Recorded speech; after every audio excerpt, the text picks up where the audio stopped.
Hello dear friends of the Global Bean, I'm Nicolas here in Spain, in Catalonia on the coast. The town is called Palamos, and here I had the chance to have a bit of land where I can grow some legumes to show you and to get some experience of plants that I didn't know so far, and also to multiply some varieties that are relatively rare.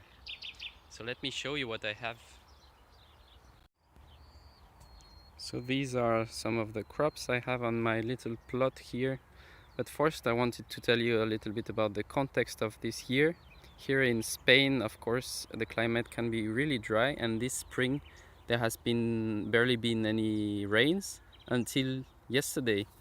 Yesterday there was quite a lot of rain. So one of the plants I've been trying this year is called Fenugreek.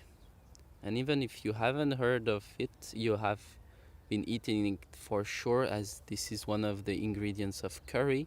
Lots of Indian spice mixes use it. It's grown in semi-arid climates and is used a lot in Indian cuisine, for instance.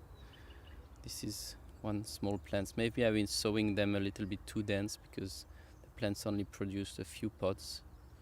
They are nice thin pods and that contain the seeds that I will harvest when they will be dry. You can also eat the green parts of the plants when they are a bit softer and younger.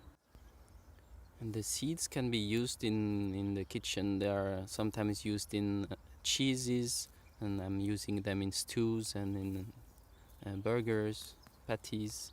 They give a really nice specific taste. So I'm looking forward to harvesting those in maybe 1 month and using them in my kitchen. Next to the Fenugreek, I've been growing lentils, sown in the end of February. And this is a Swedish variety called Gotlandslins from the island Gotland. The seed was found 10-15 years ago in a seed bank. It had not been grown for more than 20 years, and now it's grown again in the south of Sweden. You see here the very small flowers, and I've been growing it together with a bit of barley to provide support for the lentils, because otherwise the plant falls down when it's windy or when there is a lot of rain, and then it's difficult for the seeds to mature, and also more difficult to harvest if you want to use a machine for the harvest.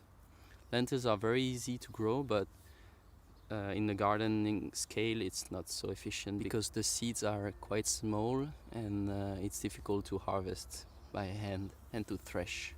So it's more efficient to do it in the big fields with professional machineries like farmers do. Here you see some grass peas. I've been trying 3 different varieties of grass peas. They are already producing the pods, which are very flat and have this typical shape, but there are still some flowers on the plants too.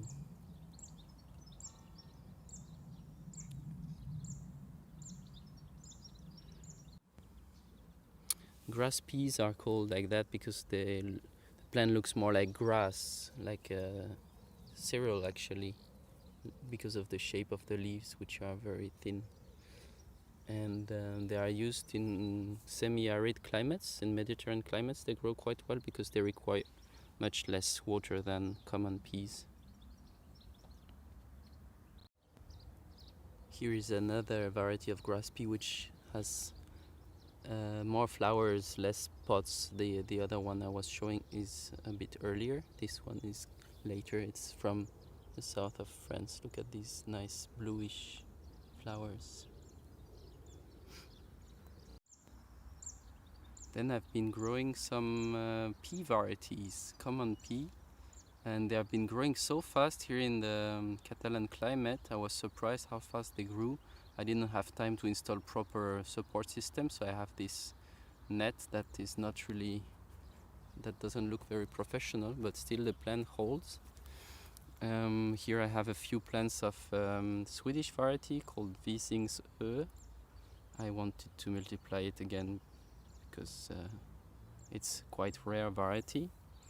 I'm surprised how well it likes the Catalan climate. Of course, in Sweden you would sow it much later. I've been sowing those in the end of February. And it still has flowers, but it has a lot of pods already. Pods are very dark. This is another common pea variety from Italy. It's called Roveja, and it's grown in the north, in the mountainous part of Italy. And it's a bit lower, so I didn't even install any support system. You see that some of the pods are already forming, but it still has lots of nice flowers. The seeds are used dry, not fresh as the garden peas. So you wait for the whole plant to dry and you harvest the dry seeds like you do with dry beans. Here's a second Swedish variety. This one is called Biskops Blå. It's what is called a gray pea, although this one has bluish or red bluish seeds. And now the sun is shining again. I hope the water will not dry out too fast so the plants have time to enjoy it a little bit. I will give you an update when those plants are ready to harvest. So see you soon. Enjoy your gardening. Bye.